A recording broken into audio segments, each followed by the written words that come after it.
السلام عليكم ورحمة الله وبركاته إن الحمد لله والصلاة والسلام على من لا نبي بعده وعلى آله وصحبه ومن والاه সম্মানিত দর্শক, প্রচণ্ড তাপদাহ চলছে। কি কারণে? উত্তর দুটো হতে পারে। একটা হচ্ছে পরীক্ষা। সূরা বাকারা দ্বিতীয় পৃষ্ঠের শেষে আসছে, ওয়ালা নাবলুওয়ান্নাকুম বিশাইইম মিনাল খাউফ। আল্লাহ তাআলা বিভিন্নভাবে পরীক্ষা করবেন, জোরালো ভাষায় বলেছেন। আরেকটা কারণ হতে পারে, যেটা সূরা রুম 21তম পারে আসছে, যাহারাল ফাসাদু ফিল বাররি ওয়াল বাহর বিমা কাসাবাত আইদিন নাস। যেই বিপর্যয়গুলো সৃষ্টি হয়ে থাকে সেটা মানুষের হাতের কামাই। এটা আযাব, এটা গজব, এটা সতর্ক বার্তা। এখন যখন আর মানুষের মধ্যে তো গুনাহ করার প্রবণতা আছে, যখন গুনাহ করে অপরাধ করে তখন সর্বশক্তিমান আল্লাহ সুবহানাহু ওয়া তাআলা রাগান্বিত হন। তখন মানুষের উপরে বিপদ আপদ বালা মুসিবত নেমে আসে। দান সদকা করার মধ্য দিয়ে তখন আল্লাহর ক্রোধ থেমে যায়, তখন মানুষের সমস্যার সমাধান হয়ে যায়। সুবহানাল্লাহ। সেক্ষেত্রে এই প্রচণ্ড তাপদাহে সাদকার বিশাল বড় ইবাদত, বিপদ আপদ এই গজব দূর হওয়ার ক্ষেত্রে সহায়ক ভূমিকা পালন করবে ইনশাআল্লাহ। আজকের টপিক হচ্ছে তীব্র তাপদাহে সাদাকা। এ বিষয়ে আমরা আলোচনা শুনব।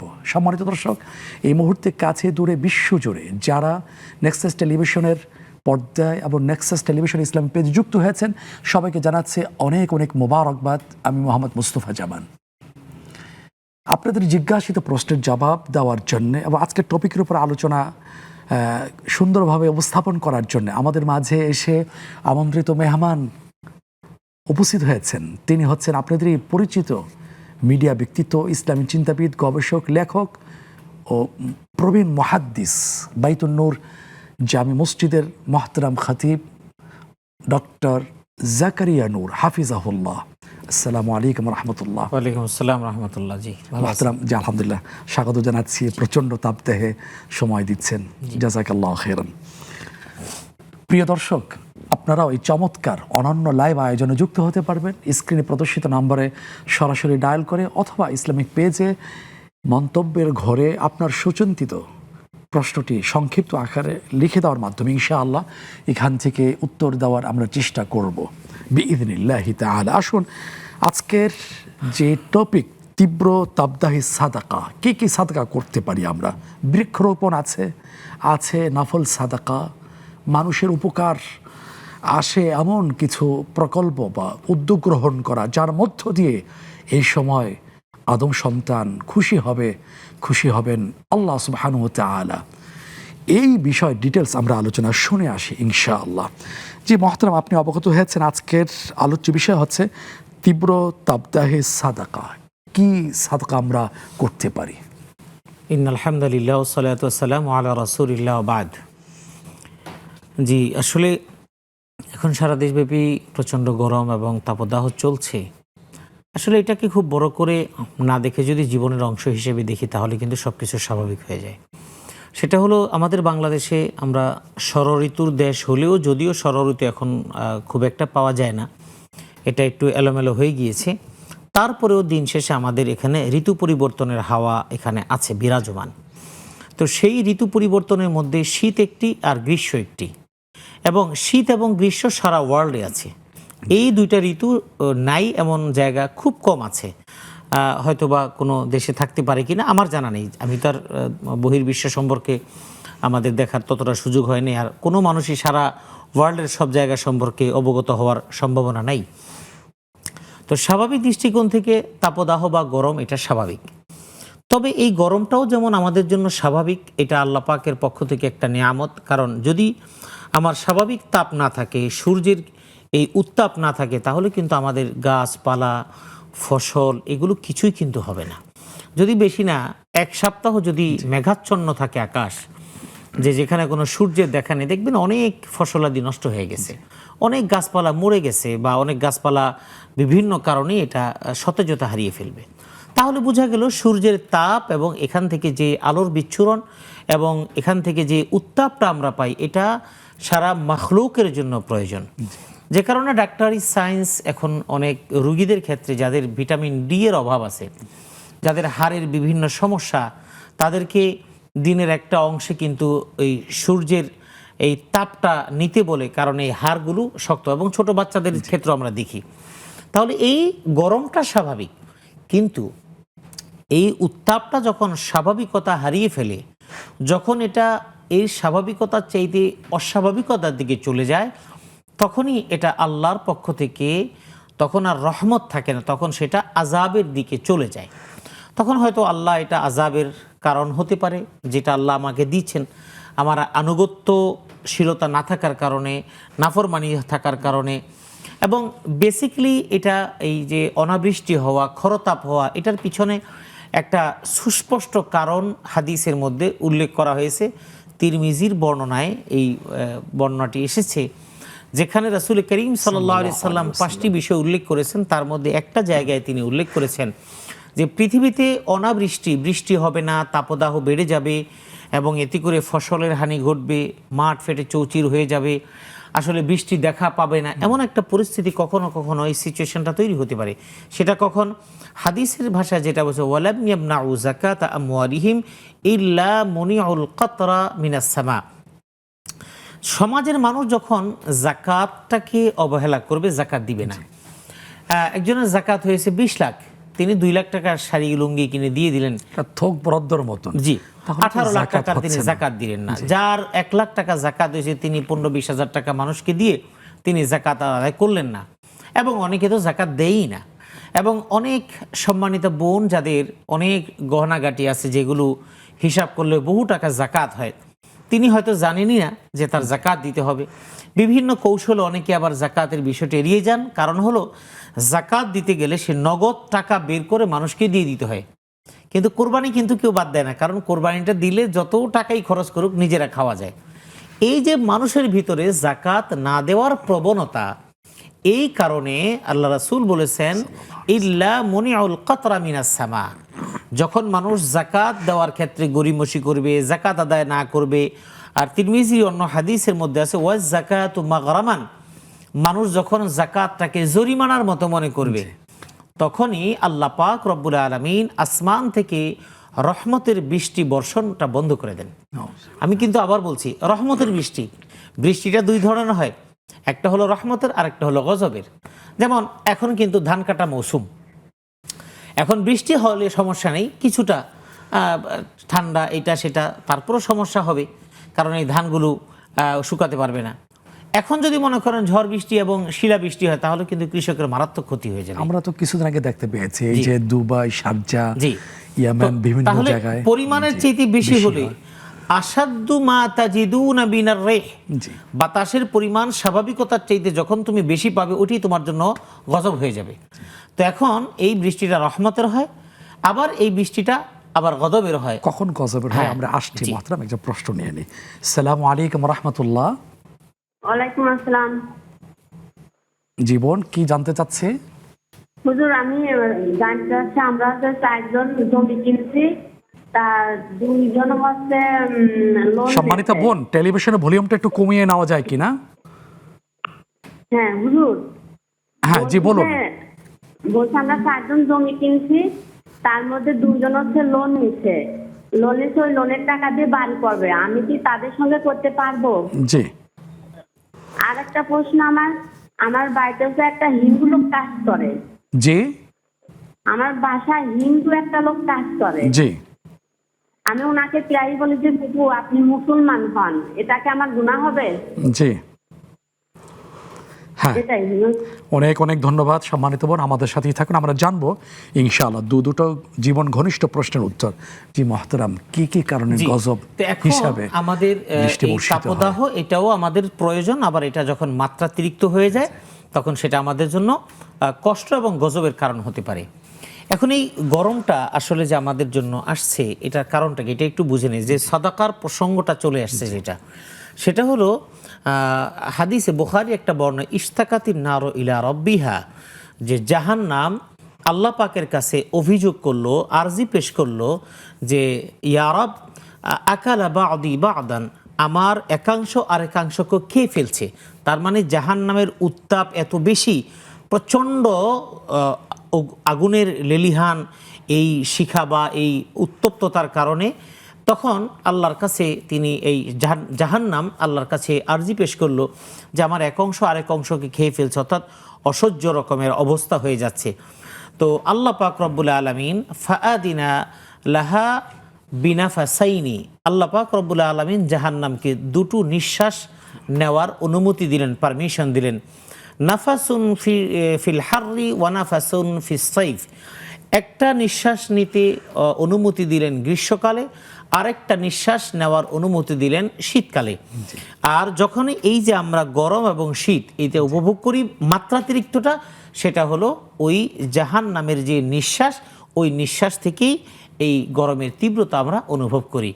অন্য হাদিসে যেটা হচ্ছে ফাইন্না শিদ্দাতাল হাররি মিন ফাইহি জাহান্নাম, যে এই গরমের উত্তপ্ততা এটা হলো জাহান্নামের ওই নিঃশ্বাস থেকে এটা সৃষ্ট, এখান থেকে আসে। এটা একটা গরম, এটা একটা উত্তাপ। আরেকটা কি সেটা আমরা আবার জানবো ইনশাআল্লাহ। একজন প্রশ্নকারী আছেন, যুক্ত করে নিচ্ছি। আসসালামু আলাইকুম ওয়া রাহমাতুল্লাহ। ওয়া আলাইকুম আসসালাম। আপনারা ভালো আছেন? জি আলহামদুলিল্লাহ, স্বাগতম ভাইয়া। কি প্রশ্ন? ভাইয়া একটু অনুরোধ করছি, টেলিভিশন ভলিউমটা কমিয়ে নেওয়া যায় কিনা, অথবা একটু দূরে গিয়ে প্রশ্ন করলে। আচ্ছা ঠিক আছে, ধন্যবাদ। তাও স্পষ্ট শোনা যাচ্ছে না। শোনা যাচ্ছে কিন্তু টেলিভিশনের ভলিউমটা মনে হয় কমানো হয়নি। এখন বোঝা যাচ্ছে? জি। আচ্ছা, আমি প্রত্যেক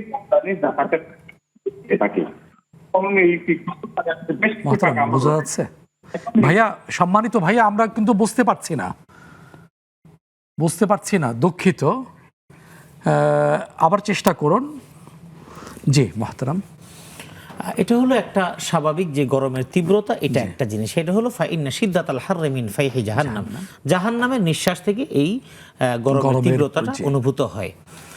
আর দ্বিতীয় আরেকটা সেটা হলো আমাদের শারীরিক যে একটা উষ্ণতা, জ্বর, এটার ব্যাপারেও আয়েশা সিদ্দিকা রাদিয়াল্লাহু তাআলা আনহা বর্ণিত একটা হাদিস আছে, আল হুম্মা মিন ফাইহি জাহান্নাম ফাআবরিদু বিল মা।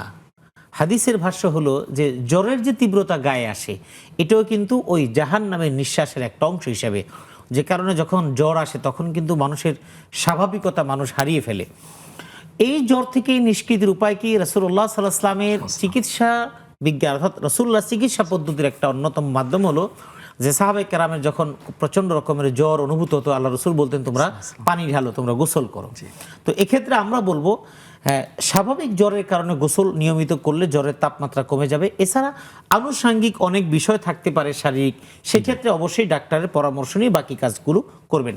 তৃতীয় নাম্বার তীব্রতা হলো এই গরমের তীব্রতা, সেটা হলো স্বাভাবিক আগুনের যে তীব্রতা আছে। এ ব্যাপারে রাসূল করিম সাল্লাল্লাহু আলাইহি ওয়াসাল্লাম একটা হাদিস আছে, যে ক্ষেত্রে বলা হয়েছে, আল্লাহ রাসূল সাল্লাল্লাহু আলাইহি ওয়াসাল্লাম বলছেন যে নারুকুম হাদিহি আল্লাতী ইউকিদু ইবনু আদামা, যে এই যে আগুনটা বনি আদম ব্যবহার করে, প্রজ্বলন করে, এই আগুনের তীব্রতাটা কতখানি?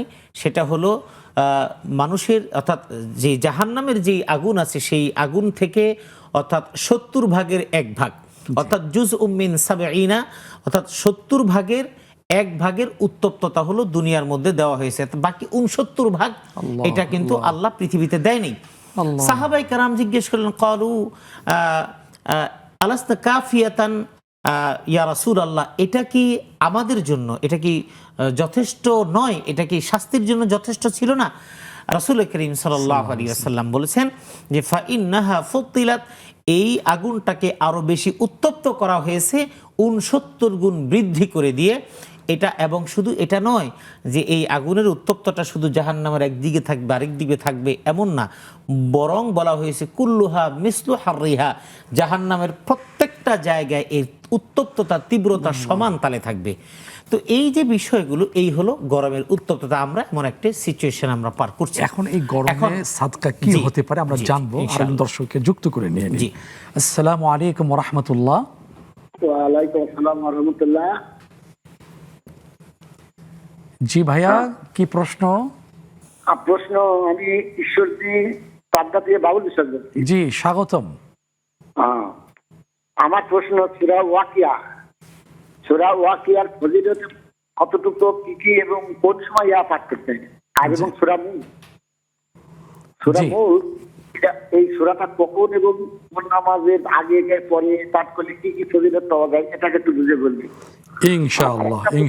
একটা প্রশ্ন হলো, মানে আমাদের দেশে তো প্রায় স্বামী স্ত্রীর কথা কাটাকাটি, ঝগড়াঝাটি বা সামান্য তুচ্ছ ঘটনাকে কেন্দ্র করে অনেক কিছু ঘটনা ঘটে।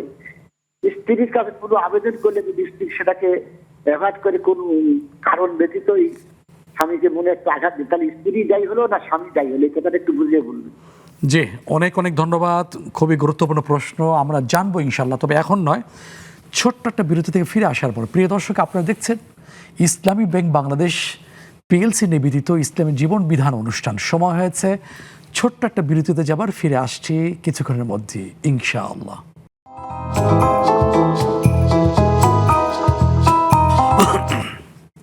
সুপ্রিয় দর্শক, বিরতির পরে আমন্ত্রণ জানাচ্ছি নেক্সাস টেলিভিশনের অনন্য লাইভ আয়োজন ইসলামী জীবন বিধান অনুষ্ঠানে। আপনাদের প্রশ্নের জবাব দিচ্ছেন মোহতারাম ডক্টর জাকারিয়া নূর হাফিজাহুল্লাহ। আমরা বিরতির আগে তীব্র দাহ সম্পর্কে গুরুত্বপূর্ণ আমরা আলোচনা শুনছিলাম কোরআন সুন্নাহর আলোকে। এবার আমরা জানব তীব্র তাপদাহে সাদকা কি হতে পারে। এরপরই প্রশ্নোত্তর আমরা ফিরে যাব ইনশাআল্লাহ। যে মোহতারাম, তীব্র তাপদাহে সাদকা। জি, এই যে কোনো ধরনেরই বা এরকম প্রাকৃতিকভাবে যে আমরা উত্তপ্ততা আমরা মানে আমরা নিজেরা উপভোগ করি বা আমাদের প্রতি যেটা আসে, যেটার কারণে আমরা খুব কষ্ট অনুভব করি, এই অবস্থার চলতে থাকলে আল্লাহ রাসূল সাল্লাল্লাহু আলাইহি ওয়াসাল্লাম বেশ কিছু বিষয়ে আমাদেরকে নির্দেশনা দিয়েছেন। তার মধ্যে অনেকগুলো নির্দেশনার মধ্যে একটা হলো সাদাকার কথা বলা হয়েছে। সাদাকাটা এই জন্য করতে বলা হয়েছে যে কারণ যে কোনো আযাব, যে কোনো স্বাভাবিক থেকে অস্বাভাবিক অবস্থা আল্লাহ দিয়ে থাকেন, সেটা আল্লাহ ক্রোধের কারণে, আমাদের নাফরমানির কারণে হয়ে থাকতে পারে, এটা আমরা মনে করি এবং রাসূল সাল্লাল্লাহু আলাইহি ওয়াসাল্লাম এই জন্য আমাদেরকে উদ্বুদ্ধ করেছেন। একটা হাদিসে আছে, ইন্না সাদাকাতা লা তুতফিউ গাদাবার রাব্বি ওয়া তাদফাউ মিতাতাস সু। আল্লাহ রাসূল সাল্লাল্লাহু আলাইহি ওয়াসাল্লাম বলছেন যে তোমরা সাদাকা করবে। এই অবস্থার ক্ষেত্রে বলা হয়েছে, এই অবস্থার মধ্যে এইরকম অস্বাভাবিক অবস্থা যখন হয়ে যাবে তখন তোমরা সাদাকা করবে। লা তুতফিউ গাদাবার রাব্বি, এটার কারণে, এই সাদাকার কারণে আল্লাহ যে ক্রোধান্বিত হয়েছেন, রব যে রাগান্বিত হয়ে আমাদের প্রতি আযাব দিয়েছেন, সেখান থেকে আমাদেরকে উত্তরণ ঘটাবেন। ওয়াতাদফাউ মিতাতাস সুই, এবং অপমৃত্যু, এবং যেমন হিট স্ট্রোকে মানুষ মারা যাচ্ছে, বিভিন্ন সময় বিভিন্ন ধরনের অনাকাঙ্ক্ষিত মৃত্যু, যেটা আমাদের কখনো কামনা করি না বা আমাদের কল্পনায় থাকে না, এই জাতীয় অপমৃত্যু, যেটাকে আমরা সহজ বাংলা ভাষায় বলি, এই অপমৃত্যু থেকে আল্লাহ পাক আমাদেরকে হেফাজত করবেন। সুতরাং এই সাদাকাটা আমাদের করা দরকার। এই সাদাকার মধ্যে আরেকটা বিষয় হলো, সেটা হলো পানি পান করানো। এটা একটা সাদাকা। এটা আসলে আমরা এখন বেশ কয়েকদিন যাবৎ দেখছি শহর কেন্দ্রিক বিভিন্ন সংগঠন, বিভিন্ন ইসলামিক সংগঠন এবং এর বাহিরে সাধারণ জনগণ, ব্যক্তি পর্যায়ের বিভিন্ন মানুষেরা রাস্তায় পিপাসার্ত মানুষকে পানি পান করাচ্ছেন, শরবত পান করাচ্ছেন। এটা নিঃসন্দেহে ভালো। এটা যেমন পানি পান করানো, এটা যেমন সাদাকা, ঠিক তেমনিভাবে যে সমস্ত বাড়িওয়ালারা আছেন যারা টাইম মেপে ভাড়াটিয়াদেরকে পানি দেন, সেটাও কিন্তু হিসাব নিকাশ করতে হবে, কারণ পানি দিয়ে কাউকে কষ্ট দেওয়া যাবে না। এই পানিটাও এটা সাদাকার অন্তর্ভুক্ত। শুধু রাস্তায় দাঁড়িয়ে কলসি ভরে পানি খাওয়ানো এটাই না, পানি সব জায়গায়, বাড়ি ভাড়া যিনি দিচ্ছেন এটা তার দায়িত্ব, তিনি তো ভাড়া দিবেন, সুতরাং তাকে আপনি পানি সাপ্লাই দিবেন না। প্রয়োজনে তার থেকে পানির জন্য আপনি 500 টাকা ডিমান্ড করতে পারেন যে আমি ভাই পানি বাধা আমি 3 ঘন্টা দিই সারাদিনে, সকালে 1 ঘন্টা, দুপুর 1 ঘন্টা, রাতে 1 ঘন্টা, যদি আপনার প্রয়োজন হয় তাহলে আপনি স্বাভাবিক পানি পাবেন, আপনি আমাকে 500 টাকা করে মাসে দিবেন। তার ভালো লাগলে সেই বাসায় উঠবে না উঠবে। কিন্তু ঢাকা শহরের বাড়িওয়ালাদের এটা একটা কমন প্রবলেম। তারা বাড়ি করেন, ভাড়াটিয়া থেকে ভাড়া নেন, কিন্তু পানি দেন না। যা পানি দিয়ে যারা কষ্ট দেন, তারা নামাজে সেজদা দিয়ে কপাল দাগ করে ফেলছেন, কিন্তু এই পানির কষ্টটা কিন্তু এটা ওই বান্দার হক নষ্ট করছেন। এই ব্যাপারে আপনি খেয়াল রাখবেন। কথা প্রসঙ্গে আসলে জন্য বললাম, রাসূল করিম সাল্লাল্লাহু আলাইহি সাল্লাম বলেছেন, আইয়ুমা মুসলিমিন, লম্বা একটা হাদিসের আমি একটা অংশ বিশেষ বলছি, আইয়ুমা মুসলিমিন সাকা মুসলিমান আলা যামাইন, কোনো মুসলমান পিপাসার্ত অবস্থায় আছে, এমন অবস্থায় অন্য কোনো মুসলিম ভাই তাকে যদি পানি পান করায়, রাসূল করিম সাল্লাল্লাহু আলাইহি ওয়াসাল্লাম সাকাহুল্লাহু মিনার রাহিকিল মাখতুম, জান্নাতের প্রতীকধারী একটা সুপেয় পানির ঝর্ণা থেকে তাদেরকে পানি পান করানো হবে। সুতরাং এই তীব্র গরম এবং তাপদাহের মধ্যে আমরা একদিকে যেমন আল্লাহর পথে দান সাদাকা করতে পারি, পানি পান করাতে পারি, এবং অন্য হাদিস তো আছে বৃক্ষ লাগানো। তবে আমাদের দেশে বৃক্ষরোপণের যেই একটা চলছে, এটা বুঝে না বুঝে মানুষ কাজ করছে। ভাই, এই বৈশাখ মাসে জ্যৈষ্ঠ মাসে এটা কিন্তু বৃক্ষরোপণ হয় না, এটা আমি একটু বলে দিলাম। এই চৈত্র মাসে, বৈশাখ মাসে, জ্যৈষ্ঠ মাসে গাছ লাগালে গাছ মরে যায়। তো এরকম ঠেলার চোটে আমাদের বাঙালি হুজুগে মাতাল, হ্যাঁ গাছ লাগাবেন, বর্ষাকালে লাগাবেন, বর্ষাকাল হলো গাছ লাগানোর মৌসুম। এখন লাগিয়ে দিচ্ছেন, কিন্তু কয়দিন পরে ভুলে যাবেন যে পরিমাণ গাছ কাটা হয়েছে, এটা আমাদের নিজেদের উপর নিজেরা জুলুম করে ফেলেছি।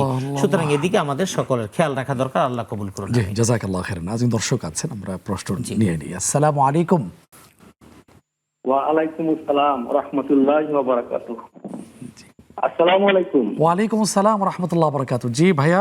আমি বলছি ইকরামুল হক, জি বামনডাঙ্গা সুন্দরগঞ্জ গাইবান্ধা থেকে বলতেছিলাম। গাইবান্ধা। জি, স্বাগতম ভাইয়া।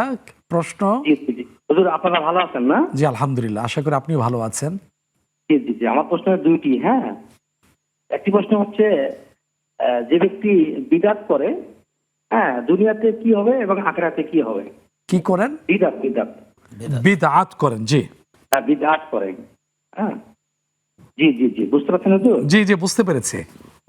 হ্যাঁ, দ্বিতীয় প্রশ্ন হচ্ছে যে ব্যক্তি আমাদের নবী হযরত মুহাম্মদ সাল্লাল্লাহু আলাইহি ওয়াসাল্লাম নাম শোনা মাত্র দরুদ পড়বে না, সাল্লাল্লাহু আলাইহি ওয়াসাল্লাম বলবে না, ওই ব্যক্তি কি হবে? ওই ব্যক্তি হ্যাঁ, কি হবে আমরা জানবো ইনশাল্লাহ। আপনার দুটো প্রশ্ন আমরা পেয়েছি, অনেক অনেক ধন্যবাদ। আমাদের সাথে থাকবেন। জি ভাইয়া। ঠিক আছে, আপনাকে ধন্যবাদ। হ্যাঁ, আপনাকেও ধন্যবাদ, আমাদের সাথেই থাকুন। যে মহতরম, আমরা এবার প্রশ্নোত্তরে চলে যাচ্ছি। অনেক প্রশ্ন জমা হয়েছে। এক বোনের জানতে চাওয়া হচ্ছে, 4 জন মিলে একটা জমি কিনেছেন, এর মধ্যে 2 জন লোন নিয়েছেন, তাদের সাথে কি বাড়ি করা যায়?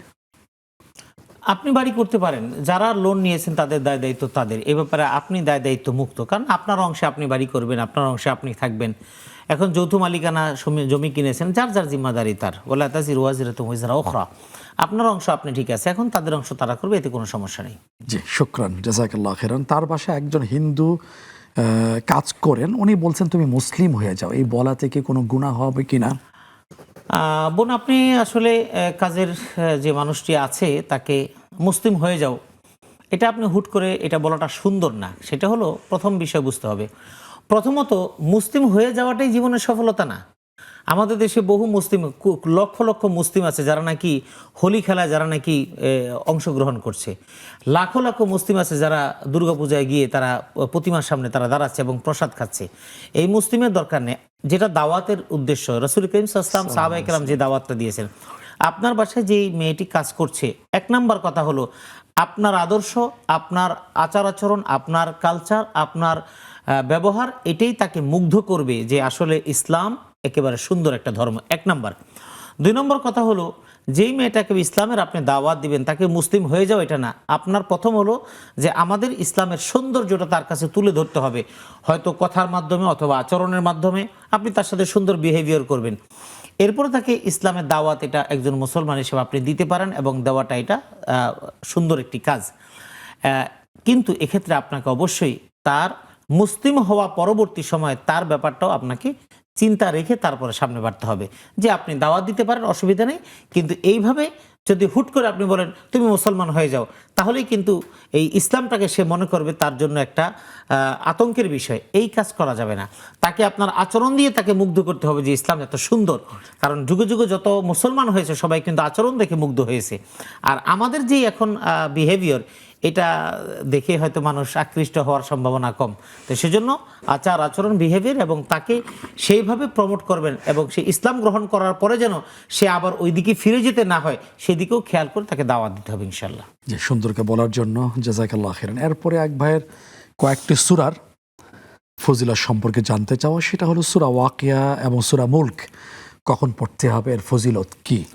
এ ব্যাপারে হাদিসের মধ্যে বেশ কিছু বর্ণনা আছে। সংক্ষিপ্ত পরিসর যদি বলি, সূরা মুলককে বলা হয়েছে হিয়াল মানিআতু ওয়াল মুনজিয়াতু মিন আযাবিল কবর। সুবহানাল্লাহ। এটা হলো একটা সংক্ষিপ্ত কথা। এ ব্যাপারে তাফসীর কুরতুবী সহ বিভিন্ন তাফসীর গ্রন্থে অনেক রেফারেন্স সেখানে তুলে ধরা হয়েছে।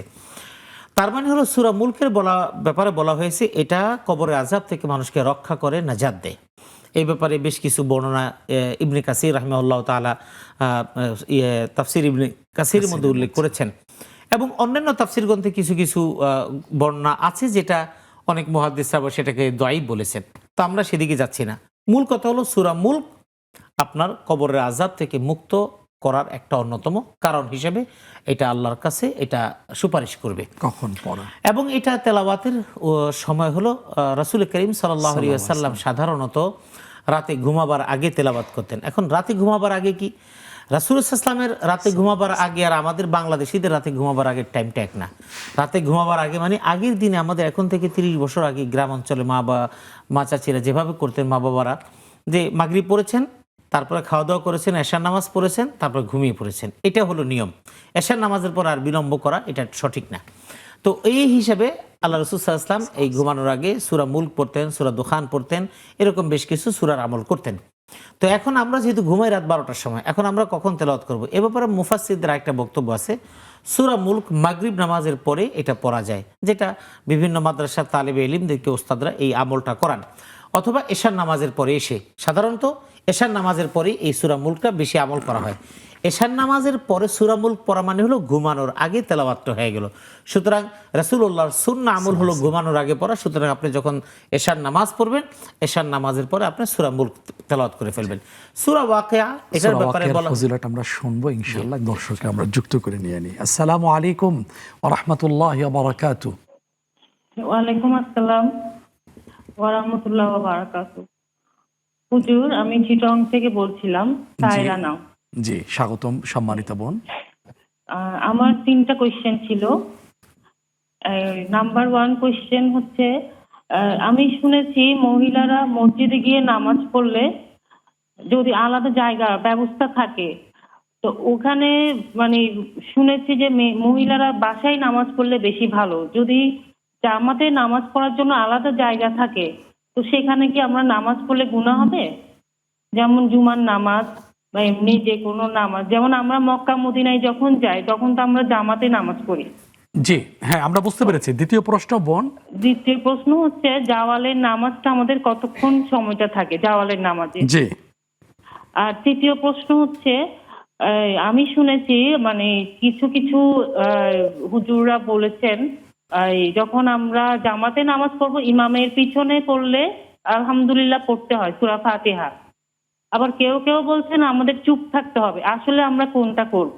জি এইগুলি আমার। হ্যাঁ, অনেক অনেক ধন্যবাদ। আমরা গুরুত্বপূর্ণ প্রশ্ন পেয়েছি। সম্মানিত বোন, আমাদের সাথেই থাকুন, আমরা জানার চেষ্টা করছি। জি মুহতারাম, সূরা ওয়াকিয়ার ফজিলত। জি, আমি সংক্ষেপে বলছি। সূরা ওয়াকিয়ার ফজিলতের ব্যাপারে হাদিসে যে বর্ণনা তার জিস্ট হলো, সূরা ওয়াকিয়া তেলাওয়াতের মাধ্যমে রিজিকের যে সংকট, সেই রিজিকের সংকটগুলো দূর হয় এবং গুনাহ মাফ এবং পরকালীন নাজাতের একটা ব্যবস্থা হয়। তো রিজিকের সংকট দূর হওয়ার জন্য এটা পাঠ করা জরুরি, এবং এটা পাঠের সময় হলো মাগরিব নামাজ শেষ করার পর আপনি সূরা মুলক পাঠ করবেন। এটা নিয়মিত পাঠের দ্বারা আপনার রিজিকের যে সংকট, সেই সংকটগুলোকে আল্লাহ দূর করে দিবেন ইনশাআল্লাহ। জি, অনেক অনেক ধন্যবাদ মহতারাম। আমরা আরেকটি বিরতিতে যাব, তার আগে একজন দর্শক আছেন, আমরা প্রশ্নটা নিয়ে নিই। আসসালামু আলাইকুম ওয়া রাহমাতুল্লাহি ওয়া বারাকাতুহু। আসসালামু আলাইকুম, কে আছেন লাইনে? জি আসসালাম। জি বোন, কি জানতে চাচ্ছি? জি ওয়ালাইকুম আসসালাম হুজুর। আসসালামু আলাইকুম। ওয়ালাইকুম আসসালাম। জি, শুনতে পাচ্ছি। জি, আমার প্রথম প্রশ্ন হলো, ফরজ নামাজে সেজদা দেওয়া যাবে কিনা? জি। 2 নম্বর প্রশ্ন হলো, মা বাবা চেষ্টা করার সত্ত্বেও সন্তান নামাজ না পড়লে বাবা মা কি দায়ী হবে? জি। আর 3 নম্বর প্রশ্ন হলো, শুনে থাকি বেনামাজির হাতের রান্না খাওয়া যাবে না। ঘরে বউ যদি রান্না না করে তাহলে করণীয় কি? ঘরে বউ যদি নামাজ না পড়ে তাহলে করণীয় কি? জি।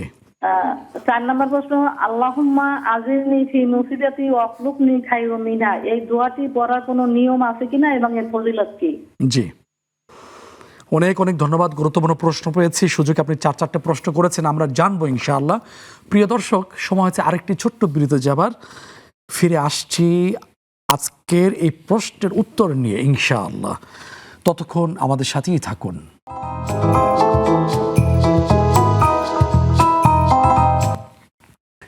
সম্মানিত দর্শক, বিরতির পরে আবারও সাদর আমন্ত্রণ জানাচ্ছি ইসলামী ব্যাংক বাংলাদেশ পিএলসি নিবেদিত ইসলামের জীবন বিধান অনুষ্ঠানে। আপনাদের প্রশ্নের জবাব দিচ্ছেন মোহতারাম ডক্টর জাকারিয়া নূর হাফিজাহুল্লাহ। আমরা গুরুত্বপূর্ণ প্রশ্ন হাতে পেয়েছি মোহতারাম। এবার আর আমরা একটু চলে যেতে চাচ্ছি ফেসবুকের প্রশ্নে। বাবর মোহাম্মদ বদরুদ্দুজা ভাই জানতে চেয়েছেন লম্বা প্রশ্ন, সেটা হলো জুমার খুতবা ঢাকার একটা মসজিদের কথা বলেছেন, সেখানে নির্ধারিত বিষয় বাংলা বয়ান দেন, তারপরে মানুষের মনে তার রেখাবাত করতো, কারণ খুতবার আগে যে বয়ান দেওয়া হয় তা অধিকাংশ মানুষ শোনে না, এই বয়ান সুন্নাহ অনুসরণ করে না। বাংলা ভাষা মহান আল্লাহর দান, তাই সমসাময়িক বিষয় নিয়ে কোরআন হাদিসের রেফারেন্স দিয়ে বাংলায় জুমার খুতবা প্রদান করা হলে বাংলাদেশের সমাজ ব্যবস্থা অনেক সমৃদ্ধ হতো। সেক্ষেত্রে আপনার বক্তব্যটা বা এ ব্যাপারে মতামত? জি ভাই, এটার ব্যাপারে আমার বক্তব্য কি, সারা বাংলাদেশের সিচুয়েশনে এই বক্তব্যগুলো অনেক বেশি। সেটা হলো আমাদের দেশে ওলামায়ে কেরাম দুই ভাগে বিভক্ত। একটি গ্রুপ এবং এটা কট্টরপন্থী, যারা এক কথায় তারা সিদ্ধান্ত এটা নাজায়েজের পক্ষে তারা মত দিয়ে থাকেন সাধারণত, যে আরবি ছাড়া অন্য কোনো খুতবা হবে না। কিন্তু সারা ওয়ার্ল্ডের ওলামায়ে কেরামের বক্তব্য হলো যেই দেশের ওই দেশের আঞ্চলিক ভাষায় খুতবা হবে। সুতরাং আপনি আপনার মসজিদ, আপনার এলাকায় আপনি যদি সেই প্রভাব বিস্তার করতে পারেন, তাহলে আপনার ইমামের মাধ্যমে আপনি বাংলায় খুতবাটা দেওয়ার ব্যবস্থা করতে পারেন, অথবা আপনি যারা এই চিন্তা চেতনা লালন করে তাদেরকে আপনি খতিব হিসেবে নিয়োগ করতে পারেন। একটি দুর্বুদ্ধ ভাষায় খুতবা দেওয়া, এটা আমাদের দেশে একটা কালচার হয়ে গিয়েছে। এই কালচার থেকে বেরিয়ে আসা দরকার, কারণ একেবারে ইমামদের বিভিন্ন মাযহাবের বা মতবিরোধ রয়েছে, তবে মতবিরোধ হলো এটা নাজায়েজ না। সুতরাং এটা আঞ্চলিক ভাষায় এটা খুতবাটা দেওয়া যায়, এটা বিভিন্ন দেশে হয়, সুতরাং এটা দেওয়া যেতে পারে। আপনার অবস্থা এবং সিচুয়েশনের আলোকে সেটা হতে পারে। এটা ইনশাল্লাহ আপনি যদি পারেন তাহলে করবেন ইনশাল্লাহ। জি জি, শুকরান, জাযাকাল্লাহ। এমডি সুলাইমান মেঘ ভাই জানতে চেয়েছেন, টিভিতে মোনাজাত করেন, যদি টিভি সামনে বসে মোনাজাত শরিক হন, এতে কি সমস্যা আছে? না, টেলিভিশনে মোনাজাত হচ্ছে, বিশেষ করে মাহে রমাদানে আমরা এই অনুষ্ঠানগুলো দেখে থাকি। না, আপনি সেই মোনাজাতের সাথে যদি আপনি নিজেও হাত তুললেন, আপনি কথা বলছেন, নিজের মনের কথাগুলো, আপনি আকুতিগুলো পেশ করছেন, আপনি করতে পারেন, কোনো সমস্যা নাই। মোনাজাত এটাও আপনার হাত তুলছেন, এটাও একটা মোনাজাতের অংশ হবে ইনশাআল্লাহ। ইনশাআল্লাহ। এরপরে সিয়াম মাহমুদ ভাই জানতে চাওয়া, একটু কথা বলি যে অনেক আলেমদের কাছে যাওয়ার পরে ধাক্কা মেরে ফেলে দিবে, এগুলি কোনো কথা হলো? আমি আপনাকে একটা কথা বলি। আচ্ছা, মোনাজাতে যখন আপনি যদি মোনাজাত দেখেন, মোনাজাত যদি শরিক হন, তাহলে এটা হবে না, এটা কোনো লাভ নাই। তাহলে আমি একটা প্রশ্ন আপনাকে করে রাখি, যে হুজুর আপনাকে বলবে তাকে প্রশ্ন করেন, যে টেলিভিশনে গান শুনলে গুনাহ হয় কিনা? ছায়াছবির অর্থাৎ সিনেমার নাচ দেখলে তাতে কি কোনো গুনাহ হয় কিনা? তো হুজুর নিশ্চয়ই বলবেন যে হ্যাঁ, সিনেমার ড্যান্স দেখলে গুনাহ হবে। কেন হবে? আপনি চোখের অপরাধ করছেন। তাহলে ড্যান্স দেখলে যদি গুনাহ হয়, তাহলে কোরআন তেলাওয়াত দেখলে এবং শুনলে সওয়াব কেন হবে না? এই বৈষম্য কেন? মাসালা দুই রকম হয়ে যায় কেন? রমজান মাসে ফজর আজান দেন ঠিক 4:10, ইফতার সেহরি টাইম শেষ হওয়ার সাথে সাথে, কারণ ওই মৌলবী সাহেবের ঘুমানো লাগবে। এই জন্য যত তাড়াতাড়ি আজান দিবে, তত তাড়াতাড়ি নামাজ হবে, তত তাড়াতাড়ি মৌলবী সাহেব বিছানায় যেতে পারবে। কিন্তু রমজান যখন শেষ হয়ে গেল, তখন মৌলবী সাহেব একদম নাক টান দিয়ে ঘুমায়া 2-1.5 ঘন্টা, আধা ঘন্টা আরো বেশি করে, তারপরে সূর্য ওঠে বা ওই সময় তিনি নামাজে দাঁড়ান। মুসলিম সাহেবরা তো অপেক্ষা থাকেন জামাতে নামাজ পড়া হলে রেস্টে যেতে পারবে। ঠিক আছে, এই ধরনের দুই ধরনের বৈষম্য মাসালা হয় কেন? এই জন্য মোনাজাত টেলিভিশনে এটা যদি শরিক হন, এই শরিক হলে এই মোনাজাতও আপনার কাজে দিবে এবং এটাও আপনার সওয়াব হবে ইনশাআল্লাহ। জি, জাযাকাল্লাহ খাইরান। দর্শক অপেক্ষা করছেন। আসসালামু আলাইকুম ওয়া রাহমাতুল্লাহ। আসসালামু আলাইকুম। ওয়া আলাইকুম আসসালাম ওয়া রাহমাতুল্লাহ। জি, আমার 3টে প্রশ্ন। জি জি, প্রথম প্রশ্নটা হলো যে 3/4 প্যান্ট পরে যদি প্যান্টটা নিচে থাকে এবং তাকে কিছু পরে থাকে, তাহলে সেটা পরলে কি ফরজ করা হবে? জি জি, দ্বিতীয় প্রশ্নটা হচ্ছে, অনেকে বলে যে ছেলে মানুষদের মুখের পানি ভাইয়া সম্মানিত ভাইয়া, আপনি টেলিভিশন ভলিউমটা একটু কমিয়ে নেন। জি জি অবশ্যই। জি, দ্বিতীয় প্রশ্নটা হচ্ছে যে ছেলে মানুষদের মোচের পানি খাওয়া কি হারাম? এটা কি সহিহ হাদিস? জি। জি, তৃতীয় প্রশ্নটা হচ্ছে যে শরীরের অবাঞ্ছিত স্থানের লোম যদি কেউ 40 দিনের মধ্যে না কাটে তাহলে কি তার নামাজ হবে? এ সম্বন্ধে কি কোনো সহিহ হাদিস রয়েছে? হ্যাঁ, অনেক অনেক ধন্যবাদ। আমরা 3টা প্রশ্ন পেয়েছি, আমাদের সাথেই থাকুন, আমরা জানার চেষ্টা করছি। মহতারাম, ফেসবুকের আরেকটি প্রশ্ন, সেটা হচ্ছে সিয়াম মাহমুদ ভাইয়ের জানতে চাওয়া হচ্ছে, কিছু মানুষ আছে মানুষের গীবত বলে, এটা কি গুনাহ নাকি? জি, গীবত অবশ্যই গুনাহ। জিক্রুকা আখাকা বিমা ইয়াকরাহু, যেই কথাগুলি তোমার ভাই অপছন্দ করে সেটা তার অগোচরে আলোচনা করাটাই হলো গীবত। আর গীবতের ব্যাপারে বেশ কিছু আয়াতও আছে, ওয়ালা ইয়াগতাব বা'দুকুম বা'দা ইউহিব্বু আহাদুকুম আন ইয়াকুলা লাহমা আখিহি মাইতান ফাকারিহতুমু। মৃত ভাইয়ের গোশত খাওয়া সমপর্যায়ের বলে কোরআনে উল্লেখ করা হয়েছে এবং হাদিসের ব্যাপারে উল্লেখ করা হয়েছে। সুতরাং আরেকটা বিষয় হলো, এই গীবত করে আসলে দিন শেষে কোনো ফায়দা হয় না, কারণ যে অবস্থায় থাকে সে অবস্থায় থাকে, আর আপনি আপনার অবস্থায় থাকবেন। সুতরাং তাকে নিয়ে আলোচনা করে পড়ে থেকে কোনো লাভ নেই। তার চাইতে বরং তাকে আপনার হিসাবের খাতা থেকে বাদ দিয়ে, অর্থাৎ তাকে নিয়ে আলোচনার চ্যাপ্টার হিসেবে বাদ দিয়ে আপনি আপনার কাজ করুন। এটি হবে সবচেয়ে সুন্দর পথ এবং এটি হবে সুন্দর পদ্ধতি। জি, শুকরান, জাযাকাল্লাহ খাইরান। আমরা ফোন কলে প্রশ্নে চলে যাচ্ছি আবার, সেটা হচ্ছে স্বামী স্ত্রী ঝগড়া হয়, ঝগড়ার এই অবস্থায় স্বামী যদি স্ত্রীকে কোনো বিষয়ে আদেশ করে আর স্ত্রী যদি সেই আদেশ অগ্রাহ্য করে, এতে কি স্ত্রী গুনাহ হবে কিনা? আসলে স্বামী স্ত্রীর মধ্যকার ঝগড়া এটা তো আসলে একটা মানে কমন এবং একটা স্বাভাবিক অবস্থা।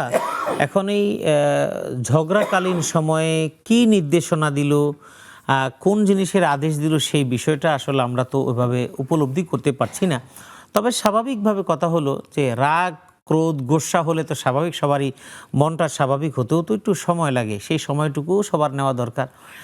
আর সেক্ষেত্রে স্বামী যদি কোনো কিছু নির্দেশনা দেয়, কোনো কিছু প্রয়োজনীয় কোনো কিছু যদি তার কাছে চান, আর সেই প্রয়োজনীয় জিনিসটা যদি দেওয়ার মতো সক্ষমতা তার থাকে, তাহলে তিনি দিবেন। এই দেওয়ার মধ্যে স্বামী স্ত্রীর মধ্যকার যে বৈরী সম্পর্কটা, সেই সম্পর্কটাও ধীরে ধীরে স্বাভাবিক হয়ে আসবে ইনশাআল্লাহ। এতটুকুই আমরা আপাতত আপনার প্রশ্নের মাধ্যমে বুঝতে পেরেছি।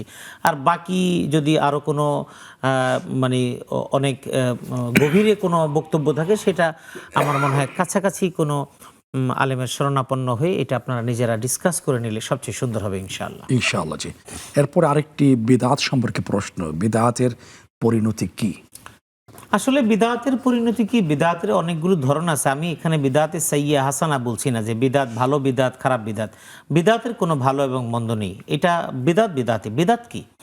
কুল্লু যে সমস্ত নতুন সৃষ্ট, এটা সহজ, আমি আরবিটা না বলে বাংলাটাই বলছি, নতুন ইসলামের মধ্যে নতুন সৃষ্ট বিষয়টা, এটা হলো বিদআত।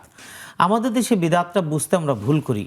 আমরা অনেকে বলি যেটা নতুন করি সেটাই বিদআত। না, আসলে বিষয়টা হলো এমন কোনো আমল, এমন কোনো ইবাদত যেটা রাসূলুল্লাহ সাল্লাল্লাহু আলাইহি ওয়াসাল্লামের যুগে করা সম্ভব ছিল, অথবা রাসূল পরবর্তী সাহাবায়ে কেরামের যুগেও করা সম্ভব ছিল আমল এবং ইবাদত।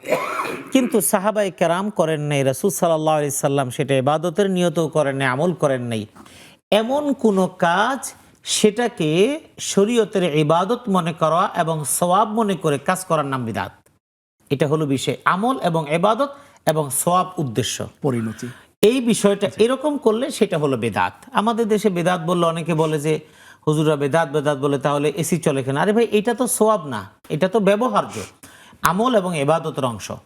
তো আমল এবং ইবাদতের অংশ হিসেবে যে বিদআত যারা করে, এই ব্যাপারে হাদিসের যে বক্তব্য আছে, কিয়ামতের ময়দানে সমস্ত উম্মতরা যখন রাসূল সাল্লাল্লাহু আলাইহি ওয়াসাল্লামের কাছে যাবেন এবং আল্লাহ রাসূল যখন তার উম্মতদেরকে বিভিন্ন লক্ষণ দেখে উম্মত হিসেবে চিনে তাদের জন্য সুপারিশ করবেন, কিছু মানুষের ব্যাপারে সুপারিশ করবেন না। তারা দৌড়ে গিয়ে রাসূল সাল্লাল্লাহু আলাইহি ওয়াসাল্লামের কাছে বলছেন, ইয়া রাসূলুল্লাহ, আমরাও কিন্তু আপনার উম্মতের অন্তর্ভুক্ত। রাসূল সাল্লাল্লাহু আলাইহি ওয়াসাল্লাম তখন বলবেন, সহকান লিমান বাদদালা লিমান গায়্যারা, 2-3 শব্দে আছে বাদি, তোমরা দূর হয়ে যাও যারা আমার চলে আসার পরে, আমার পরে আমার দ্বীনের মধ্যে তারা নতুন কিছু সৃষ্টি করেছে, অথবা পরিবর্তন করেছে, অথবা দূরে সরে গেছে। সুতরাং এটা যারা করছে তাদের আমলটা প্রত্যাখ্যাত হবে। শুকরান, জাযাকাল্লাহ খাইরান। আমরা প্রশ্নোত্তর জানবো ইনশাআল্লাহ বিরতি থেকে ফিরে আসার পর। প্রিয় দর্শক, আপনারা দেখছেন ইসলামী ব্যাংক বাংলাদেশ পিএলসি নিবেদিত ইসলামী জীবন বিধান অনুষ্ঠান। সময় হয়েছে আরেকটি ছোট্ট বিরতিতে যাওয়ার। ফিরে আসছি আরও অনেক প্রশ্নের উত্তর নিয়ে। ততক্ষণ আমাদের সাথেই থাকুন।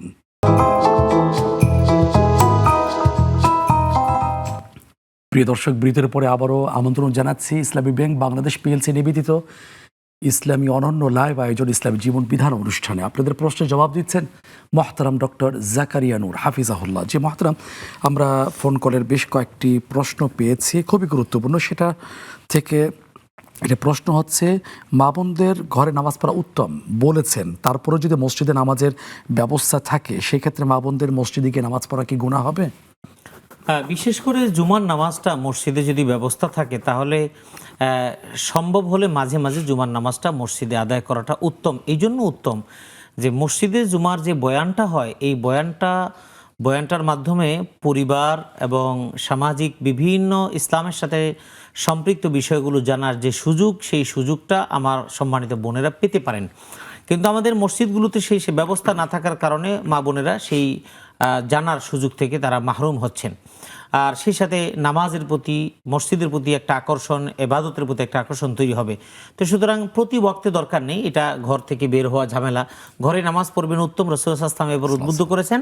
তবে যদি কোনো মসজিদে জুমার ব্যবস্থা থাকে তাহলে সেই জুমার ব্যবস্থা যেখানে আছে সেখানে পর্দাপ্রসিদ্ধ রক্ষা করে সেখানে মাঝে মাঝে আপনি জুমার নামাজ আদায় করতে পারেন। তবে সেই সাথে মসজিদগুলোতে মহিলাদের জন্য নামাজের ব্যবস্থা থাকা অত্যন্ত জরুরি। এটা আমাদের বাংলাদেশে এখন বর্তমানে যারা মসজিদ নির্মাণ করবেন তারা বিষয়টি আমলে নিয়ে কাজ করবেন ইনশাআল্লাহ। মুহতারাম, সময় তো শেষের দিকে চলে আসছে, প্রশ্ন হাতে আছে অনেকগুলো। জি, জাওয়ালের নামাজ কতক্ষণ? জাওয়ালের নামাজ বলা হয় সূর্যটা যখন পশ্চিম দিকে হেলে যায় তখন নফল নামাজ পড়া। এই নফল নামাজগুলো একটু সময় আসর নামাজের আগ পর্যন্ত আপনি পড়তে পারেন। আপনি সেই অর্থাৎ এটা যে কোনো সময় আপনি পড়া আদায় করতে পারেন, যে কোনো নির্ধারিত সময় এটার জন্য বরাদ্দ নেই। জি, শুকরান। ইমামের পিছনে সূরা ফাতিহা পড়া না পড়া নিয়ে, সূরা ফাতিহা পড়া না পড়া নিয়ে যে মতবিরোধ রয়েছে, এ ব্যাপারে এই ইখতিলাফ বা মতবিরোধের মধ্যে একটি সামঞ্জস্য বিধান এভাবে, যেই কেরাতে ইমাম জোরে কেরাত পড়বেন যে 2 রাকাতে, সেই 2 রাকাতে জোরে যখন কেরাত সূরা ফাতিহা পড়বেন এবং অন্যান্য সূরা পড়বেন তখন আপনি মনোযোগ সহকারে শুনবেন। পরবর্তী যে 2 রাকাত 1 রাকাত অথবা যেই নামাজে আস্তে কেরাত পড়ে, জোহর নামাজে, আসর নামাজে, সেখানে ইমামের পিছনে আপনি শুধু সূরা ফাতিহা পড়বেন। এটাই হলো ব্যালেন্স, এটাই হলো উভয় পক্ষের মতামতের সামঞ্জস্য বিধান। শুকরান, জাযাকাল্লাহ খাইরান। তারপরে ফরজ নামাজে সাহু সিজদা কিভাবে আদায় করা? ফরজ নামাজের জন্য আলাদা সাহু সিজদার নিয়ম নেই। ফরজ নামাজ আপনি যদি ইমামের পিছনে পড়েন তাহলে ইমামের সাহু সিজদাই আপনার সাহু সিজদা। আর আপনি পার্সোনালি যদি নামাজ আদায় করেন তাহলে সেক্ষেত্রে আপনি নর্মাল যে সাহু সিজদা, সেটা ফরজ, ওয়াজিব, সুন্নত যে কোনো নামাজের ক্ষেত্রে ভুল হলেই আপনাকে সাহু সিজদা আদায় করতে হবে। সেটা আপনি স্বাভাবিক নিয়মে আপনি আপনার মতো করে আদায় করবেন, নামাজ হয়ে যাবে ইনশাআল্লাহ। সন্তান যদি নামাজ না পড়ে মা বাবার গুনাহ হবে কি? সন্তান যদি নামাজ না পড়ে তাহলে মা বাবার গুনাহ হওয়া না হওয়া নির্ভর করে 2টা অবস্থার উপরে। মা বাবা যদি এমন হন যে তারা নিজেরাও নামাজি ছিলেন এবং তারা সন্তানকে ছোটবেলা থেকেই নামাজ পড়ার ব্যাপারে যে শিক্ষা দেওয়া দরকার সেই শিক্ষাটা দিয়েছেন এবং নামাজের ব্যাপারে উদ্বুদ্ধ করেছেন, কিন্তু সন্তান বড় হওয়ার পর নামাজ পড়ে না, তাহলে বাবা মা দায়মুক্ত। আর যদি এমন হয় মা বাবাও এরকম ছিল, সন্তানও এরকম ছিল, বয়স এখন হয়েছে, মা বাবা নামাজ পড়ে এখন ছেলেদেরকে নামাজ পড়তে বলে, এটা যদি হয় তাহলে অবশ্যই সন্তান নামাজ না পড়লে মা বাবাও তার দায়িত্ব থেকে মুক্ত হবে না। ছেলের বউ যদি নামাজ না পড়ে, তাদের হাতে রান্না নামাজ বান্না না পড়লে সেটার জন্য অবশ্যই প্রথমত ছেলের মা বাবা একদিকে দায়ী হবে, এই জন্য যে ছেলের বউ বিয়ে করানোর ক্ষেত্রে আপনি আসলে যখন বিয়ে করান এই মেয়ে আগে থেকে নামাজি কিনা এটা আপনার আগে জেনে নেওয়া উচিত। যদি আপনি বিয়ে করানোর সময় মেয়ে আগে নামাজি কিনা সেটার দিকে খবর ছিল না, এখন আপনারাও বুড়ো হয়ে গেছেন, এখন নতুন করে মনে হচ্ছে বউয়ের নামাজ পড়া দরকার, এটা যদি হয় তাহলে দায়িত্ব থেকে আপনি মুক্ত হতে পারবেন না। জি, আল্লাহুম্মা আজুরনি ফি মুসিবাতি ওয়া আখলুফ লি খায়রাম মিনহা, এটার ফজিলত। এই দোয়াটি হলো বিপদ, মুসিবত, সংকট, পেরেশানিতে থাকলে তখন এই দোয়াটা রাসূল করিম সাল্লাল্লাহু আলাইহি ওয়াসাল্লাম পড়েছেন এবং আমাদেরকে পড়তে উদ্বুদ্ধ করেছেন। যখনই আপনি পেরেশানিতে থাকবেন এই দোয়াটা বেশি বেশি পড়বেন, আল্লাহ চাহে তো আপনাকে পেরেশানি থেকে আল্লাহ মুক্ত করবেন ইনশাআল্লাহ। 3 কোয়ার্টার যেটা আছে প্যান্ট, সেটা পরলে কি ফরজ তরক হবে কিনা? এক কথা, 3 কোয়ার্টার পরলে ফরজ তরক হয় না, তবে 3 কোয়ার্টার পড়ে নামাজ আদায় করলে নামাজ মাকরু, তার মানে হলো নামাজ হবে, ফরজিয়াত আদায় হবে, কিন্তু সওয়াব থেকে মাহরুম হবেন। এটা অপূর্ণাঙ্গ নামাজ, এটা নামাজের আসল রূপ না। অবাঞ্ছিত পশম যদি 40 দিন পর্যন্ত যদি কাটা না হয়, এতে কি নামাজ হবে কিনা? নামাজ হবে, তবে রুচিবোধের ব্যাপার হাদিসের মধ্যে নিষেধ করা হয়েছে, কারণ আপনার এটা রুচিবোধের ব্যাপার। এই রুচিবোধ আপনার কেমন, এটা ইমানের প্রশ্ন। নামাজ হবে, তবে আপনার অবশ্যই হাদিসের আলোকে এটাকে পালন করা দরকার, পরিচ্ছন্নতা অবলম্বন করা দরকার। অনেক অনেক ধন্যবাদ মহতারাম। সময়ের শেষ দিকে আমরা এসে উপনীত হয়েছে, ঘড়ি কাটা বলছে শেষ করার জন্য, সময় থাকলে আরো জানতে পারতাম। জাযাকাল্লাহু খাইরান। প্রিয় দর্শক, প্রচন্ড তাপদাহ চলছে। পাওয়ারফুল ইবাদত হলো দান সাদাকা। মৃত্যুর ঠিক আগ মুহূর্তেও মুনাফিকরা বলবে আরেকবার দান সাদকা করার সুযোগ দাও। নামাজ অন্য ইবাদতের কথা বলবে না। আসুন না এই তাপদাহ প্রচণ্ড গরমের মধ্যে আমরা দান সাদকা করি। মাহতারাম যেগুলো বলেছেন সেগুলো আমরা উদার মনে করে যাই। ইনশাআল্লাহ আল্লাহ তাআলা আমাদেরকে বিপদ থেকে মুক্ত করে দিবেন। আর স্ব অবস্থান থেকে তওবা ইস্তিগফার করে যাওয়া। আল্লাহ রাব্বুল আলামিন আমাদের সবাইকে স্বস্তিদায়ক বৃষ্টি বর্ষণ করুন এবং স্বস্তিদায়ক পরিবেশও সৃষ্টি করুন, এই প্রত্যাশা আজ এখানে শেষ করছি। আসসালামু আলাইকুম ওয়া রাহমাতুল্লাহি ওয়া বারাকাতুহু।